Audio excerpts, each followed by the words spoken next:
ma première année de médecine, majeure STAPS et mineure médecine. Je suis porteuse de TSA Asperger et de TDAH, qui est l'hyperactivité, et je suis aussi dyslexique et dyspraxique. Je pratique de la natation depuis l'âge de 4 ans et demi. J'ai découvert ce sport par ma mère, qui m'a initiée à la natation, et après petit à petit j'ai été repérée par le club et puis j'ai progressé au fur des années et me voici ici maintenant. Ce que j'aime le plus dans ce sport, c'est le dépassement de soi tous les jours, la joie de voir que nos progrès finissent par aboutir, finissent par arriver, le contact avec l'eau, le fait de se retrouver un peu tout seul dans notre bulle quand on nage. Alors j'ai des entraînements du lundi au vendredi, tous les soirs, et en plus j'ai quelques entraînements le matin.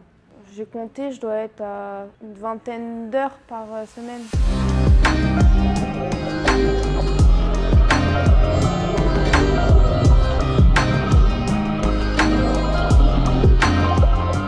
J'ai participé au Global Games, qui sont un peu les championnats du monde au mois de juin. J'ai eu 7 titres de championne du monde et 1 titre de vice-championne du monde en relais mixte. Les championnats du monde ont été différents des autres championnats parce que c'était un peu dans ma bulle, un peu sur un petit nuage. Enfin, je réalisais pas trop non plus où j'étais et les titres du coup, donc mes victoires, je réalisais pas trop.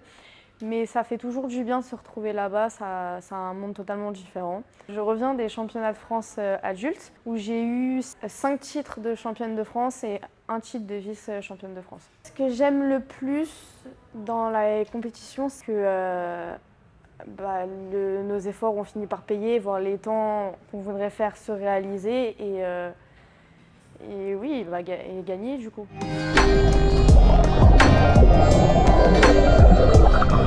J'ai toujours été habituée à masquer entre guillemets ces troubles-là, à passer au-dessus et faire en sorte que pas que ça se voit le moins possible, mais faire en sorte que ça m'handicape le moins possible dans ma vie de tous les jours. Donc par moments j'oublie que je suis Asperger, par moments je me rappelle, j'ai fait ah oui c'est vrai, je peux pas faire ça parce que j'avais oublié que c'était mon côté autiste quoi. Le rôle le plus important je pense que j'ai aujourd'hui, c'est de représenter le sport adapté, qui est pas très connu dans le monde, je pense, et qui doit se développer et qui commence à se développer et à être connu de plus en plus aujourd'hui. En fait, je vais porter la flamme olympique le 24 août 2024. C'est un rêve de petite fille qui s'est réalisé au fond et c'est une grande fierté aussi parce que c'est durant les Jeux paralympiques.